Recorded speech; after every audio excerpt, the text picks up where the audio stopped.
मैं हूं श्वेता सिंह। कहते हैं जितना बड़ा स्टार उतना बड़ा स्कैंडल, एक रेखा और 100 अफसाने। भानु रेखा गणेशन नाम की लड़की ने जब फिल्मी दुनिया में कदम रखा तो इस दुनिया की चकाचौंध में क्या छुपा है इसका अंदाजा उसने कतई नहीं था। लेकिन हालात ने कब भानु रेखा को रेखा और फिर रेखा को बॉलीवुड की दीवा बना दिया, इसका अंदाजा खुद सदाबहार रेखा को भी शोहरत की बुलंदी पर पहुंचने के बाद ही हुआ। लेकिन कामयाबी के इस सफर में छुपे हुए थे ढेर सारे अफसाने, इश्क और स्कैंडल।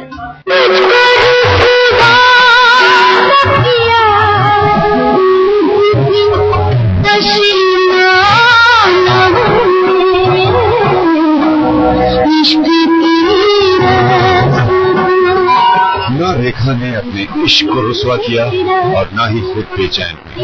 कम से कम जाहिर तौर पर उन्होंने अपने और अमिताभ बच्चन के बीच इश्क की तमाम चर्चा को आम नहीं होने दिया। दिल कहता है दुनिया की हर एक रस्म निभा दे, दीवार जो हम दोनों में है आज गिरा दे, कई दिन में सुलगते हुए लोगों को बता दे, हाँ हमको मोहब्बत है, मोहब्बत है, मोहब्बत है।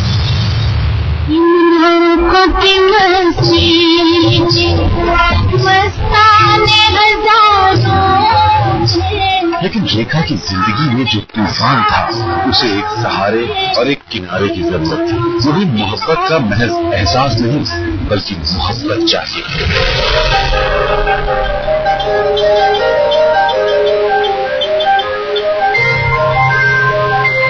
रेखा के हजारों दीवाने उनमें हुस्न तलाश रहे थे और रेखा उनमें सच्चे इश्क को ढूंढ रही थी। एक के बाद एक रेखा की जिंदगी में चाहने वाले तो आते गए लेकिन कोई उनका सहारा न बन सका। सबसे पहले रेखा का नाम जुड़ा नवीन निश्चल के साथ फिल्म सावन भादो की शूटिंग के दौरान।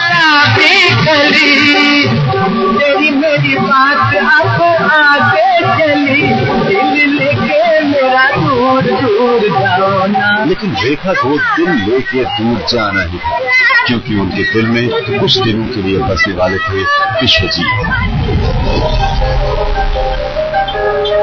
फिल्म दो शिकारी में रेखा का पहला किस सीन विश्वजीत के साथ शूट किया गया।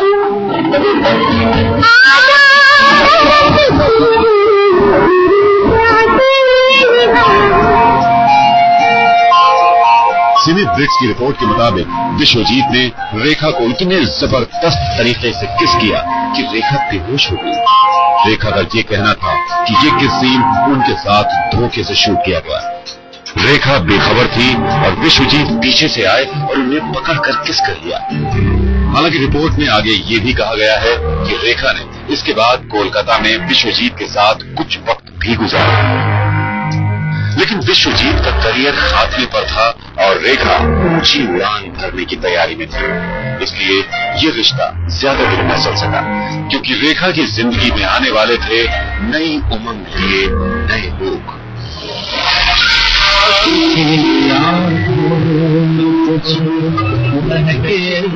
इसके बाद रेखा के बेहद करीबी रिश्ते जुड़े विनोद मेहरा के साथ।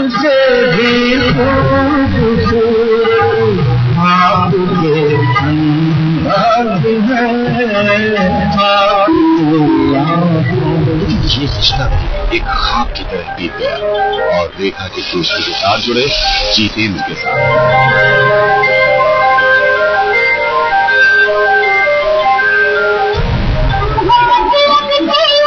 रेखा को जितेंद्र की दोस्ती में मतलब नजर आया। ऐसे में शत्रुघ्न सिन्हा रेखा की जिंदगी में हमदर्द बनकर आए। क्या मैं आपके सवाल का जवाब बन सकती हूँ? जवाब नहीं इस जवाब का। तुम तो ऊपर से बनी बनाई मॉडल आई हो। जाने मन जाने बाहर तुम्हारी खूबसूरती में आते से दिमाग को उड़ाने के दोनों एक हो जाए। जिंदगी के सफर में सबको हम सफर मिला लेकिन रेखा तन्हा ही रह गई जिसका यकीनन उन्हें मलाल भी रहा।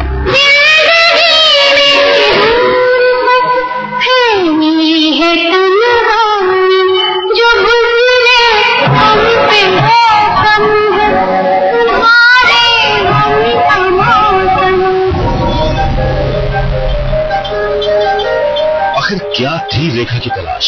आखिर क्या ढूंढ रही थी रेखा अपने चाहने वालों में? कहा यह जाता है कि रेखा को कभी पिता का प्यार नहीं मिला। मां पुष्पवल्ली तेलुगु फिल्मों का जाना पहचाना नाम थी और पिता जेमिनी गणेशन थे तमिल फिल्मों के सुपरस्टार। लेकिन रेखा की मां को उनके पिता ने कभी बतौर पत्नी कबूल नहीं किया और न ही रेखा को वो प्यार दिया जो एक बाप अपनी बेटी को देता है।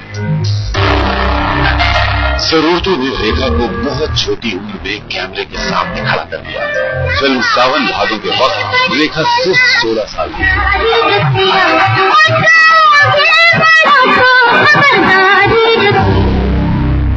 शुरुआती दिनों में रेखा मोटी और सांवली थी। इन्हें देखकर शशि कपूर ने कहा था, मेरी समझ में नहीं आता कि इतनी मोटी और सांवली लड़की हीरोइन कैसे बन गई।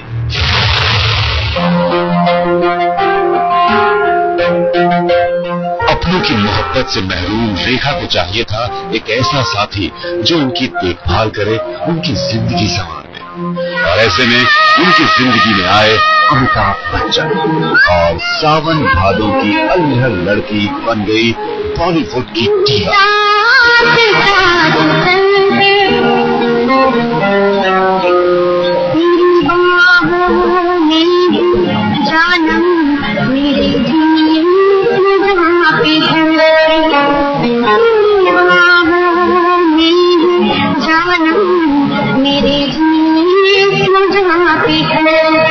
Her elegance, her persona, her perfection, her eye for perfection, the way she carries herself. I've never seen her not looking like a diva. लेकिन तमाम ग्लैमर और खूबसूरती भी रेखा की जिंदगी से सूनापन न मिटा सके।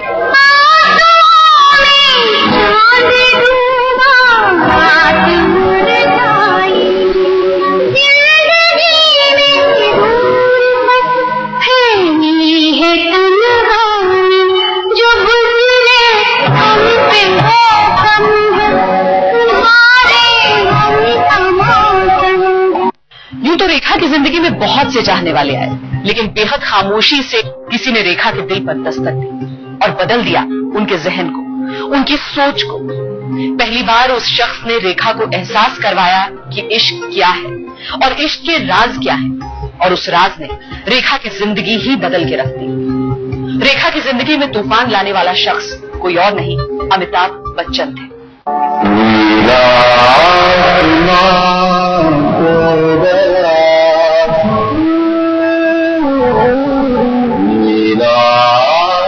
ये सिलसिला है दो अनजाने का, ये सिलसिला है इश्क का, ये सिलसिला है मोहब्बत की एक ऐसी दास्तान का जिससे जमाना वाकिफ तो था, लेकिन जिसके निशान हकीकत में कहीं देखे नहीं जा सकते थे।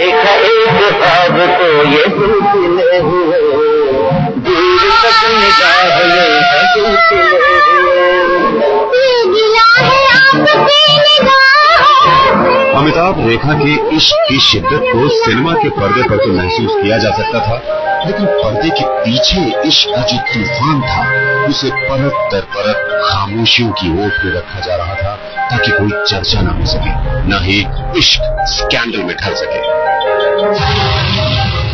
कल दिन भर मैं आपके नाम के साथ अपना नाम लिखता रहा। दो लफ्ज़ है, तन्हा, अकेले, लेकिन एक साथ लिख दी जाए तो एक दुनिया, एक कायनात, एक तलाश, एक लम्हा, एक खुशी बन सकते हैं।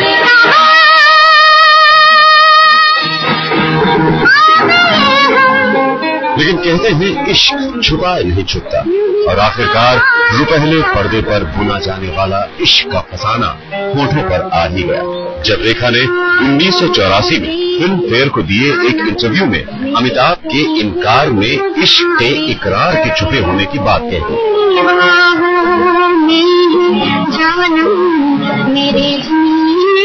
रेखा ने कहा, अगर उन्होंने लोगों के सामने मुझसे प्यार होने से इनकार किया है तो मुझे कोई फिक्र नहीं, क्योंकि उन्हें अपने परिवार और बच्चों की फिक्र है, और ये एक बड़ी अच्छी बात है।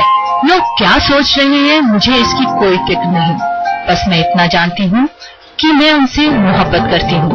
और वो मुझसे मोहब्बत करते हैं। दिल कहता है दुनिया की हर एक रस्म निभा दे, दीवार जो हम दोनों में है आज गिरा दे, क्यों दिल में सुलगते हैं लोगों को बता दे, हाँ हमको मोहब्बत है, मोहब्बत है, मोहब्बत। अब इश्क में कोई पर्देदारी नहीं थी। जिस इश्क को रेखा और अमिताभ जी रहे थे उसका एहसास जमाने को भी होने लगा था। हुआ कुछ यूं कि रेखा की फिक्र में एंग्री यंग मैन कुछ ऐसा कर गए जिससे दुनिया को उनके और रेखा के बीच इश्क की शिद्दत का अंदाजा मिल गया। तो दूसरी तरफ रेखा भी अपने होठ बंद न रख सकी और कह गई किसी और से अपने दिल की बात। 1976 में पहली बार फिल्म दो अनजाने से अमिताभ और रेखा एक दूसरे के सामने आए और पहली ही बार में दोनों एक दूसरे के इश्क में गिरफ्तार हो गए। शादी करनी तो क्या बुरी बात है? शादी किससे? कहां है वो? लेकिन ये इश्क आसान न था। अमिताभ शादीशुदा है, रेखा तमाम जमाने के धोखों और रिश्तों की फरेब से बोझिल थी। लेकिन रेखा को तो शायद वो साथी मिल गया था जिसकी उन्हें बहुत दिनों से तलाश थी।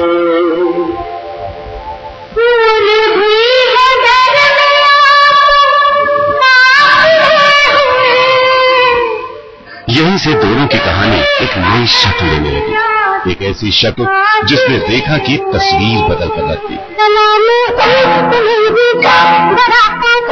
अमिताभ से नजदीकी ने रेखा को संवार कर रख दिया। कभी सांवली और मोटी सी दिखने वाली रेखा का हुस्न अब लोगों को चकाचौंध करने लगा। अमिताभ रेखा के लिए पारस साबित हुए।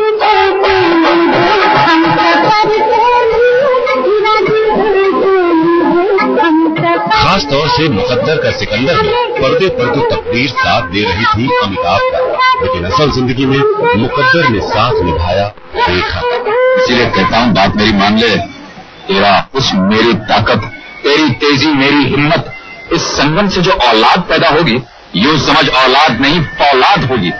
I think she started learning from Amitabh Bachchan. She admittedly has said that was a turning point. You know, after that she started looking at herself very differently, which made a vast difference to her own grooming, you know, the way she groomed herself.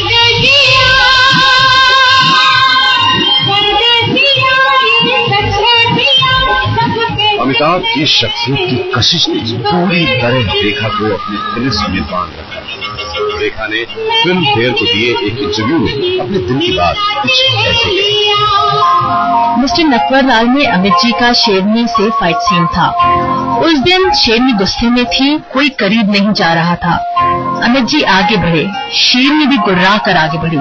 फिर अमित जी ने शेरनी के सिर पर हाथ फेरा तो वो शांत हो गई। शेरनी को भी उनसे इश्क हो गया था। मैं और मेरी तन्हाई अक्सर ये बातें करते हैं, तुम होती तो कैसा होता, तुम ये कहती, तुम वो कहती। लेकिन इश्क को इजहार के लिए जरूरत होती है तन्हाई। उस बात पे कितनी हंसती। स्टारडस्ट में छपी एक रिपोर्ट के मुताबिक अमिताभ और रेखा एक दूसरे के बेहद करीब आते जा रहे थे। फिल्म सेट्स के अलावा दोनों ने रेखा के समंदर के किनारे बंगले पर एक दूसरे से मिलना शुरू कर दिया। हम तेरा नाम सुन के चले आए हैं, अब धीरे धीरे रिश्तों पर पड़ा पर्दा हटने लगा। जो बात दिलों में थी वो आंखों में नजर आने लगी। मीडिया में छपी एक रिपोर्ट के मुताबिक फिल्म गंगा की सौगंध की शूटिंग के दौरान पब्लिक के सामने अक्सर शांत गंभीर रहने वाले अमिताभ ने एक फैन पर हाथ चला दिया क्योंकि वो रेखा के ज्यादा करीब पहुंचने की कोशिश कर रहा था। इसके बाद दोनों के रिश्ते लोगों की नजरों में कुछ ज्यादा ही चढ़ने लगे। कमाल तो तब हुआ जब 1980 में ऋषि कपूर और नीतू सिंह की शादी में रेखा पहुंची। गले में मंगलसूत्र, माथे पर चमकती बिंदिया, सुहागन होने की गवाही देता मांग में सजा सिंदूर। जिसने भी रेखा को देखा हैरान रह गया। आखिर कौन था वो शख्स जिसके नाम का सिंदूर रेखा ने अपनी मांग में भर रखा था? सबकी नजरें रेखा के सिंदूर पर थी। ज़हन में थे अमिताभ बच्चन और जुबान पर था एक नया स्कैंडल, क्योंकि इस दास्तान में जुड़ने वाला था एक तीसरा शख्स जो नहीं चाहता था कि रेखा अमिताभ का इश्क परवान चढ़े।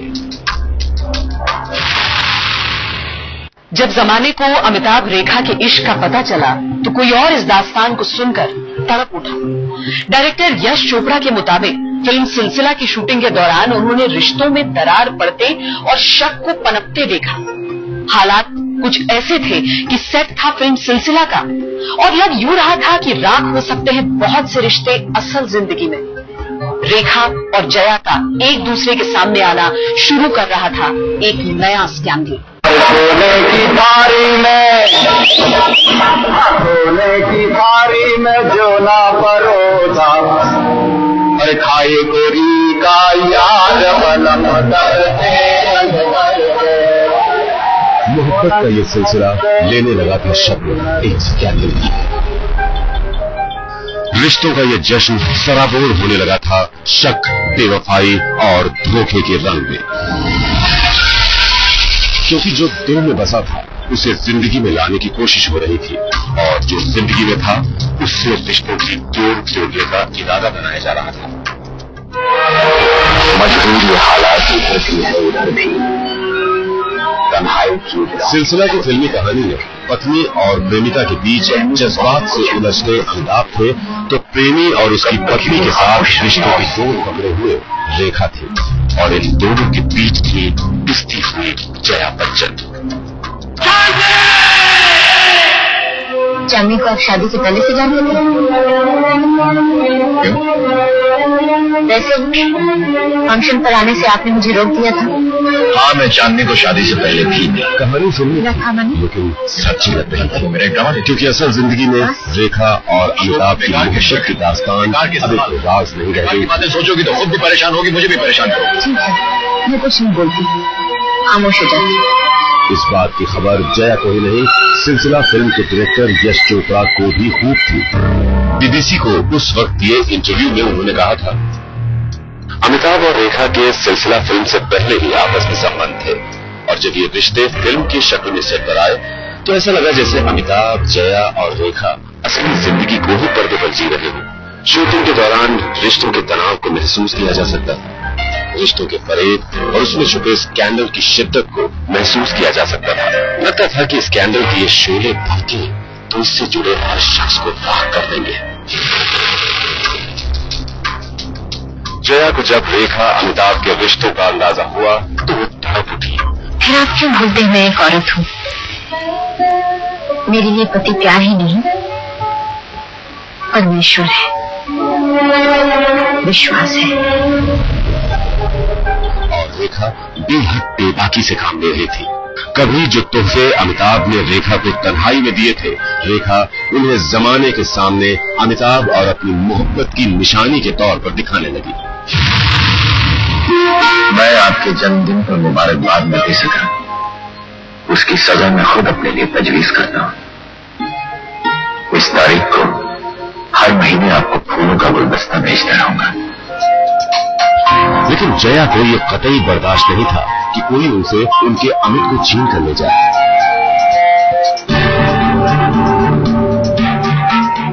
जिस वक्त अमिताभ रेखा का इश्क जोरों पर था उसी वक्त शादीशुदा धर्मेंद्र ने हेमा मालिनी से शादी रचा ली थी। रेखा को एक बार ऐसा लगा कि वो और अमिताभ भी ऐसे ही एक दूसरे के हो सकते हैं, लेकिन रेखा के इन तमाम मंसूबों को जबरदस्त झटका लगा तब जबकि जया बच्चन ने उन्हें एक रात अपने घर डिनर पर बुलाया। जया ने फैसला किया कि रेखा से सीधे सीधे बात करनी चाहिए और इस इरादे से जया ने रेखा को घर डिनर पर बुलाया। क्या चाहती हैं? मेरे जाने से क्या होता है?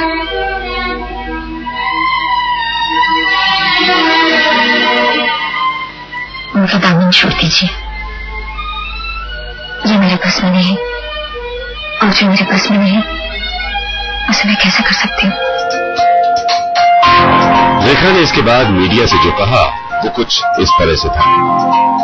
जया जी ने मुझे डिनर पर बुलाया और इस दौरान हमने लगभग हर मुद्दे पर बात की सिवाय अमिताभ के। लेकिन जब मैं वहां से जाने लगी तो जया जी ने मुझसे साफ साफ कह दिया कि मैं अमित को किसी भी कीमत पर नहीं छोड़ सकूंगी। क्यों हो गया?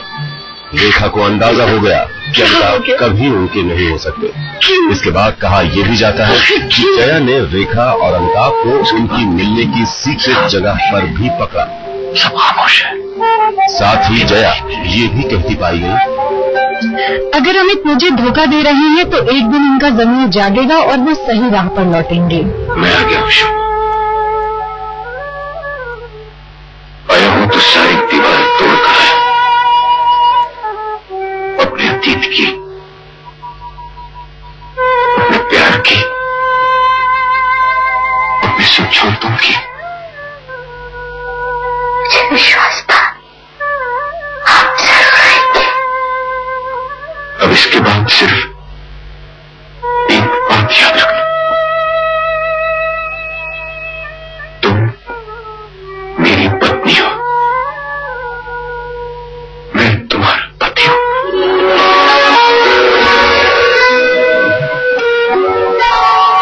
जया के अल्फाज सही साबित हुए। न सिर्फ अमिताभ जया के पास लौटे बल्कि फिल्म सिलसिला के बाद अमिताभ और रेखा की फिल्मी जोड़ी का सिलसिला भी थम गया। दोनों फिर कभी एक साथ फिल्मों में नहीं आए।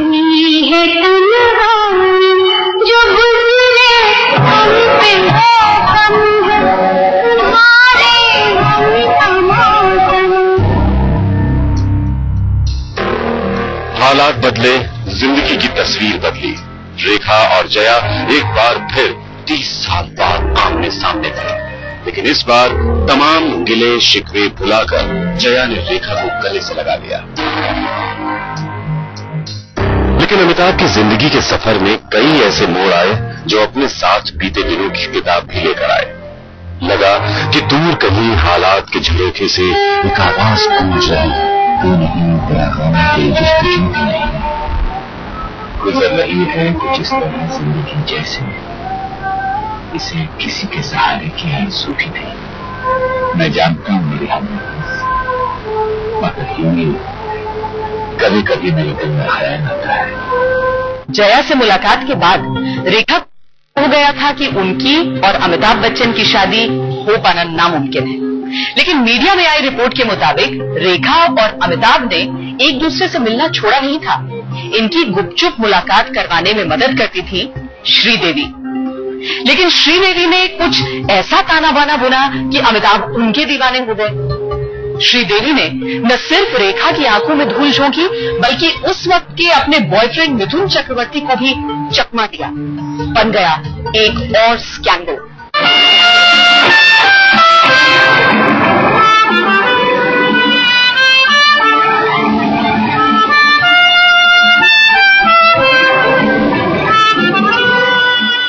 दुनिया की नजरों से दूर रेखा और अमिताभ अब भी एक दूसरे के बेहद करीब थे। स्टार डस्ट में छपी एक रिपोर्ट के मुताबिक पर्दे पर तो उनकी फिल्में नहीं आ रही थी, लेकिन पर्दे के पीछे रिश्तों में और ज्यादा कशिश थी।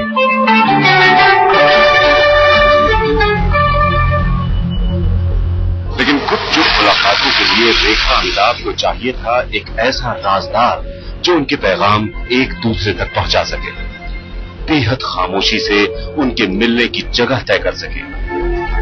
और इस काम को अंजाम दिया रेखा की जिगरी दोस्त श्रीदेवी ने।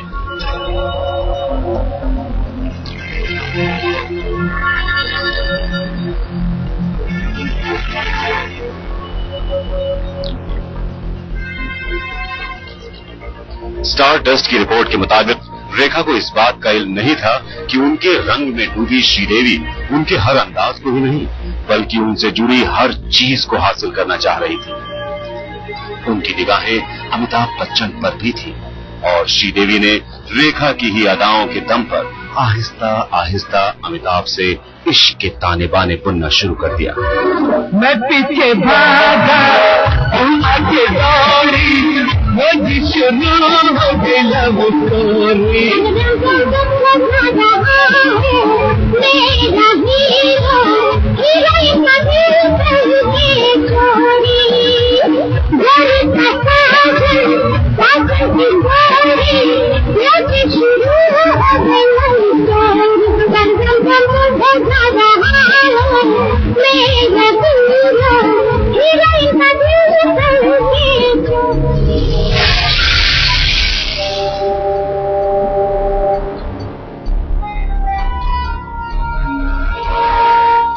1986 में छपे स्टारडस्ट के एक एडिशन में लिखा गया है कि जब रेखा से मिलने अमिताभ उनके घर पर जाया करते थे तो उस वक्त वहां अक्सर श्रीदेवी भी उनसे मिलती थी। अमिताभ मजाक ही मजाक में श्रीदेवी की खूबसूरती की तारीफ करते थे। रेखा को कतई अंदाजा नहीं हुआ कि ये मजाक कब सच हुआ और श्रीदेवी और अमिताभ एक दूसरे के करीब पहुंच गए।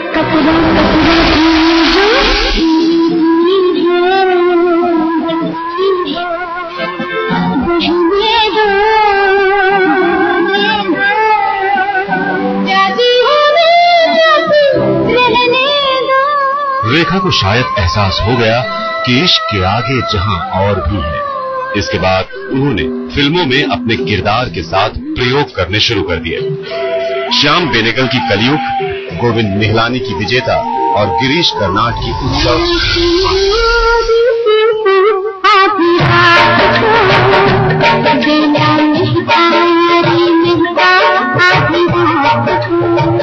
जिंदगी की तस्वीर बदल चुकी थी। लेकिन हालात ने एक बार फिर जब अवार्ड सेरेमनी में अमिताभ और रेखा को एक दूसरे के सामने किया तो अमिताभ कतरा के निकल गए।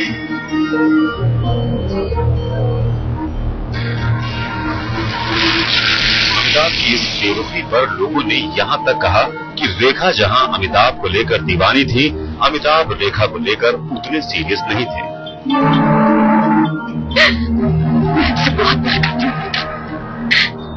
मुझे बेहद बेहद क्या तुम एक दूसरे के बगैर जी नहीं सकते। अमिताभ क्या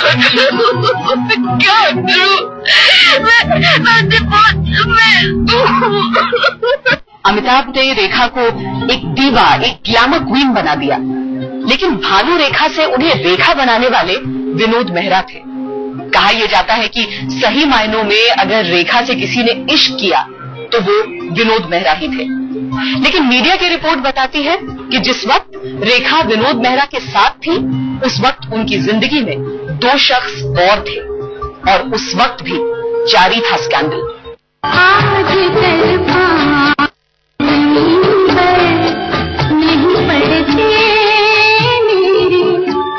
विनोद मेहरा क्या रेखा की जिंदगी में आए मानो रेखा की दुनिया ही बदल गई।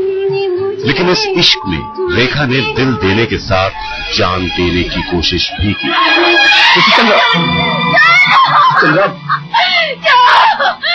चंद्रा होश में आई। खबरें ये थी कि विनोद मेहरा के इश्क में रेखा इस कदर दीवानी थी कि विनोद मेहरा से शादी न हो पाने की सूरत में उन्होंने हताश होकर उपमा में जहर मिलाकर खा लिया था। और इस मौके पर एक अच्छे दोस्त की तरह विनोद मेहरा सामने आए और उन्होंने मीडिया से कहा, रेखा ने जहर कतई नहीं खाया है, उनकी तबीयत खराब हुई है फूड पॉइजनिंग की वजह से। कहते हैं सुसाइड की कोशिश पर विनोद मेहरा ने बड़ी सफाई से पर्दा डाल दिया था। मतलब परस्त दुनिया में रेखा को विनोद मेहरा की शक्ल में एक सच्चा साथी मिला था। वो किसी भी सूरत में ये साथ गंवाना नहीं चाहती थी।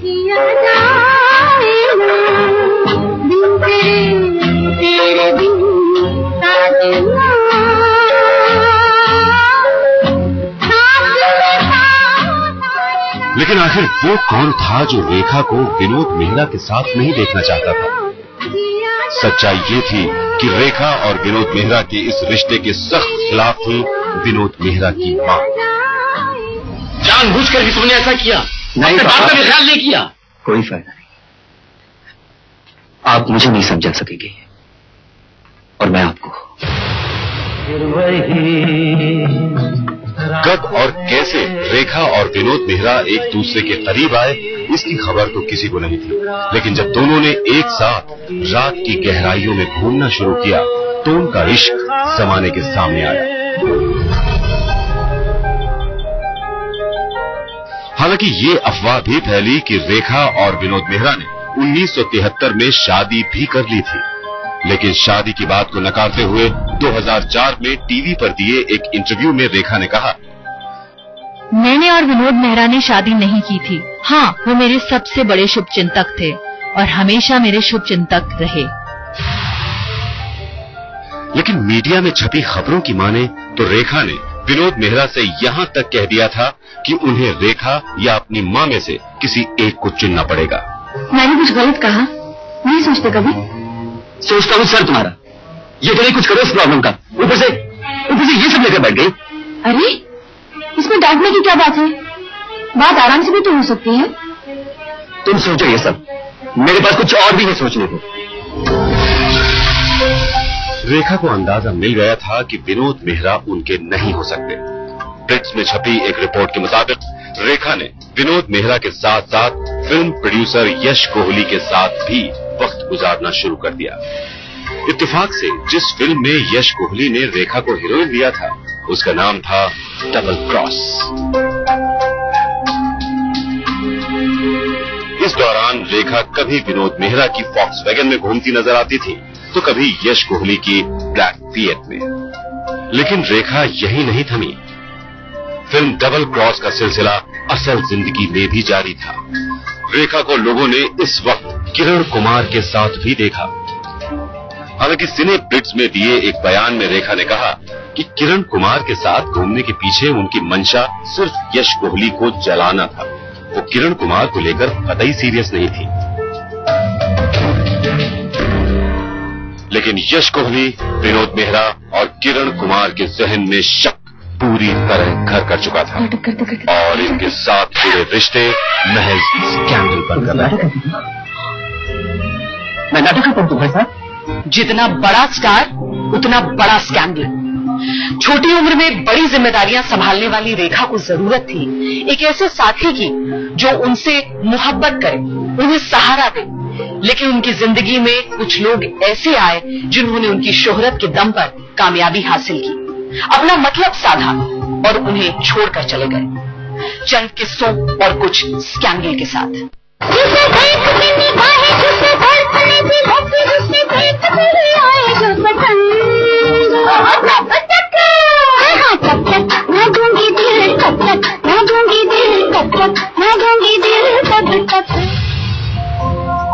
रेखा ने खुद कभी कहा था कि जब मैं छोटी सी उम्र में मुंबई आई तो ये शहर मेरे लिए एक जंगल की तरह था।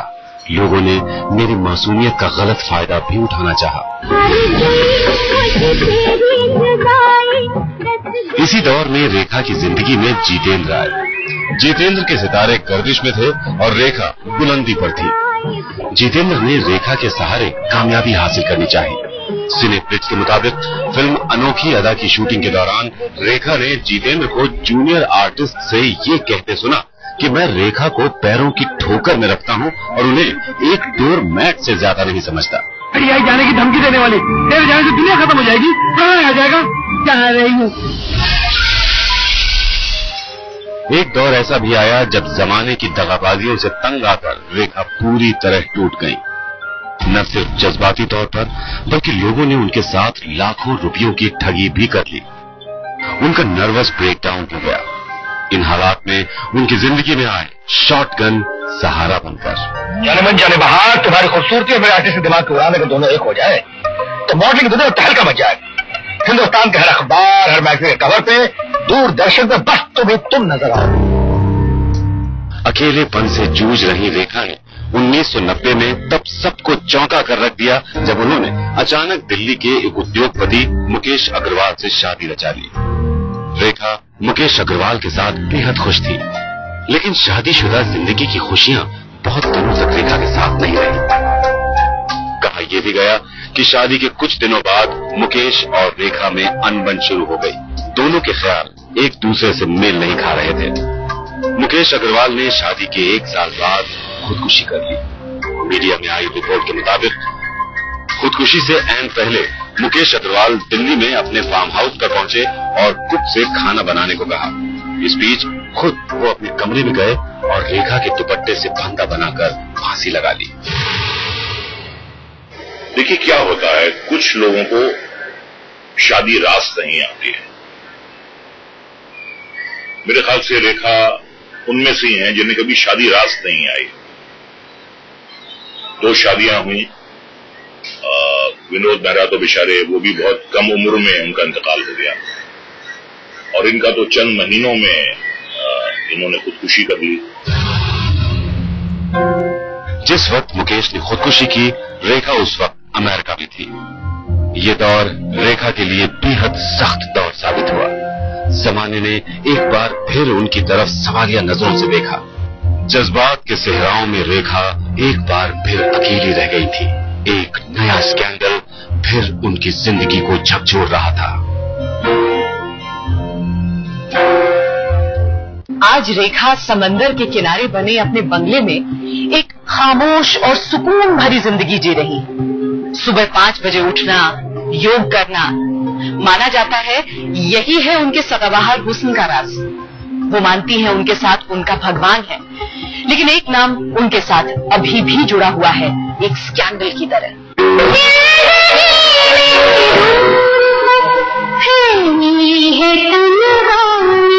समंदर के किनारे खामोश से माहौल में बने अपने घर में रेखा अब तन्हा और फिर सुकून जिंदगी गुजार रही। अब शायद रेखा को किसी का इंतजार भी नहीं। उनके 24 घंटों की साथी हैं उनकी दोस्त, उनकी सेक्रेटरी फरजाना। फरजाना के साथ रिश्तों को लेकर भी मीडिया में तमाम हलचल रही।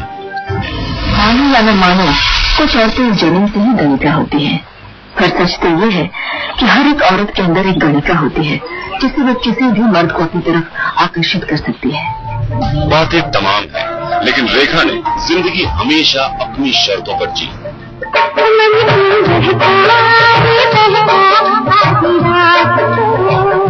चाहे वो बोल्ड फिल्में चुनने का फैसला रहा हो या फिर रिश्तों में सही चुनाव की बात रही। I think she is her own person and she has decided to live her life in a certain way. She wants nobody to invade her privacy and she has defined the boundary line and she's happy in that boundary line and we should respect it. रेखा को वक्त वक्त पर तमाम award से नवाजा गया, उन्हें सांसद बनाकर और भी इज्जत बख्शी गई। And that I will faithfully discharge the duty upon which I am about to enter. लेकिन रेखा के हिस्से में जितनी शोहरत आई, उतना ही दर्द और संघर्ष भी उन्होंने अपनी जिंदगी में देखा।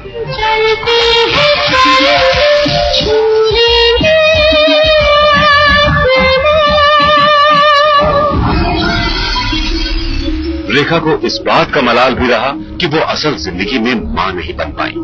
फिल्म फेयर को दिए अपने इंटरव्यू में रेखा ने यहाँ तक कहा, मैं अपने से कम उम्र के दोस्तों को अपने बच्चों के साथ देखती हूँ तो मुझे एहसास होता है कि मैं भी क्यों नहीं माँ बन पाई, लेकिन मैं किसी भी कीमत पर बगैर शादी के माँ नहीं बनना चाहूंगी, क्योंकि अविवाहित माँ क्या होती है मुझे इसका पूरा अंदाजा है। मैंने अपनी माँ को अकेले बच्चे पालते हुए देखा है।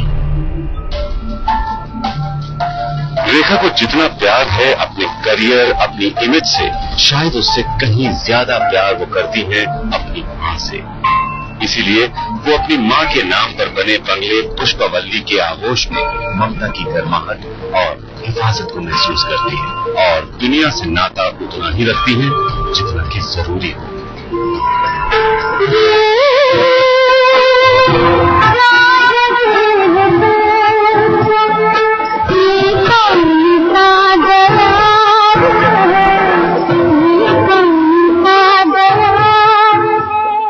दोस्ती की शक्ल में फरेब, वफा की सूरत में बेवफाई।